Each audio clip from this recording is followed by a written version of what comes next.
So ఇప్పుడు నేను రుచికి సరిపడా కారాన్ని అయితే తీసుకున్నాను. నాకు 1.5 టేబుల్ స్పూన్ ఆఫ్ కారం అయితే పడింది. సో ఇవన్నీ బాగా మగ్గనివ్వాలండి కారం వాటికి. సో అంతా ఒకసారి బాగా కలుపుకుంటున్నాను.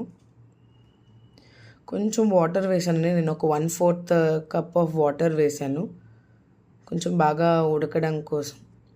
ఇప్పుడు నేను నెత్తల్ని ఒక 2 to 3 times hot water and పసుపు నీళ్ళలో కడిగి పక్కన పెట్టుకున్నాను. మరీ ఎక్కువ నానబెట్టేయకండి, మెత్తగా అయిపోతాయి నెత్తళ్ళు.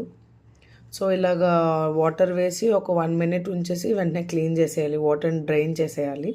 సో మనం ఇప్పుడు బాగా కలుపుకున్నాక దీనికి మూత పెట్టి సిమ్లోనే మనం మూత పెట్టుకు వేసాము. ఇప్పుడు మనకు కొంచెం బాగా కలర్ కనిపించడం కోసం మనం యాడ్ చేసాం.